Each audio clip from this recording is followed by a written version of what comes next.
Hello, my name is Jeff Bezos. I started Amazon.com about 15 years ago. Tons of stories from the early days. We started the company in my house. We didn't have enough electric power in the house at a certain point. We only had about 4 employees then, but we already had enough computers and computer servers. We had to string these big orange electric extension cords from every room in the house to get enough power into the room where the office was. So we were basically, all the circuit breakers were flipping. We couldn't plug a vacuum cleaner in anywhere without flipping all the circuit breakers. So we finally had to move to a real office. When we launched the store, we made a very early mistake. It's one of my favorite software bugs of all time. We found that customers could order a negative quantity of books, and we would credit their credit card with the price, and I assume wait around for them to ship us the books. We fixed that one. It's fixed, and we've made a bunch of other mistakes over time, but we've learned a lot. My whole body is covered in scar tissue. We initially programmed a bell to ring every time we got an order, and I'm very pleased to say that within the first 30 days of doing business, that bell got annoying, so we had to turn it off. There was a great moment when we were examining every order that would come into Amazon, and it was always a family member placing the order. And the first order that we got from a stranger, I remember, there were probably half a dozen or 10 of us in the company at that time. We're all gathered around after the bell rang and looking at the order, and we're like, is that your mom? That's not my mom. And thus it began. A lot has happened over the last 15 years. As I said, we've made a lot of mistakes. We've learned some things. And I want to tell you everything I know. I can guarantee you everything I know. It's a very short list. This won't take long, and it's complete too. All right. Well, the first thing I know is that you need to obsess over customers. I can tell you that we have been doing this from the very beginning, and it's the only reason that Amazon.com exists today in any form. We've always put customers first.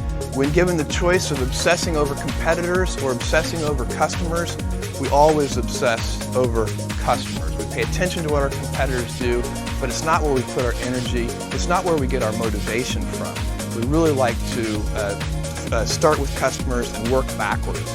And again, that is the key thing that I know, and it covers a lot of other mistakes. If you're truly obsessed over customers, it'll cover a lot of errors. The second thing I know is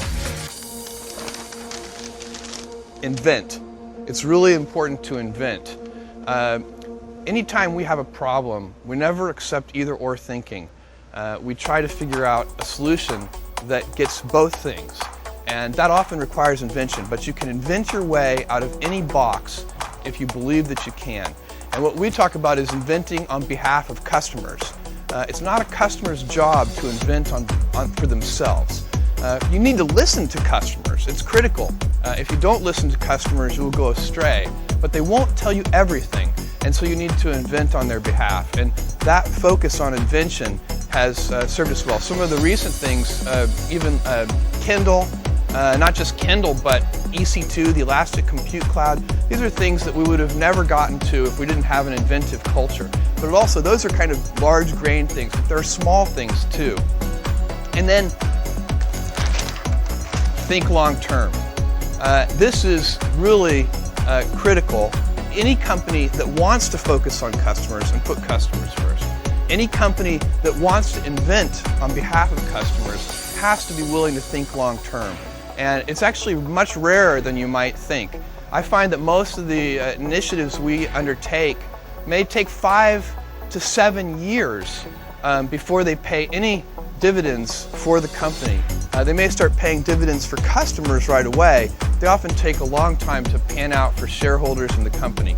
So that ability to think in sort of 5 years and 7-year time frames really is very, very useful for us, and it's definitely one of the things that I know. It requires, by the way, and allows a willingness to be misunderstood. If you think long term, many of the inventions that we undertake, maybe if they're disruptive in any way, they may not be understood in the early innings. And it's always been very important for us to think long term so that we can tolerate being misunderstood. We've been called Amazon.toast, Amazon.con, many different things, many of them not appropriate for a video. And if we think we're right, then we continue. If we think we're wrong, if we're criticized about something we think we're wrong, we change it, we fix it. So it's important to really think about those things, but never to buckle to sort of standard kinds of pressures that come on that really force short-term thinking. And it's a huge competitive advantage to be able to think long-term, and you get to serve customers much better. All right. That's all that I know, really. I know one more thing. I'll save it for the end. But I want to, this is a very exciting day. Zappos is a company that I have long admired, and for a very important reason. Zappos has a customer obsession, which is so easy for me to admire. It is the starting point for Zappos. It is the place where Zappos begins and ends. And that is a very key factor for me. I get all weak-kneed when I see a customer-obsessed company.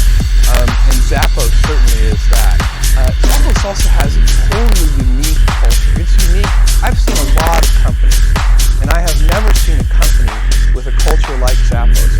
And I think that kind of unique culture is a very significant asset, and I'm super excited about that. I've spent a lot of time talking with Fred and Alfred and Tony, and I have a good feeling for how important that culture is to Zappos, the Zappos brand, the Zappos customers, the Zappos employees. And that culture and the Zappos brand are huge assets that I value very much, and I want to see those things continue. And you're in such great hands with Fred, Alfred, and Tony. That's a really big deal. I've seen a lot of leaders of companies too, and I haven't seen people better than those three. There's a lot of growth ahead of us with Zappos. This really is the beginning. I'm just totally excited about what can be accomplished over time. My belief is we haven't seen anything yet, as much as Zappos has accomplished already, and it's a lot. With that unique culture and that great Zappos brand and those terrific leaders, I know it's just the very beginning. And that brings me to my final thing that I know.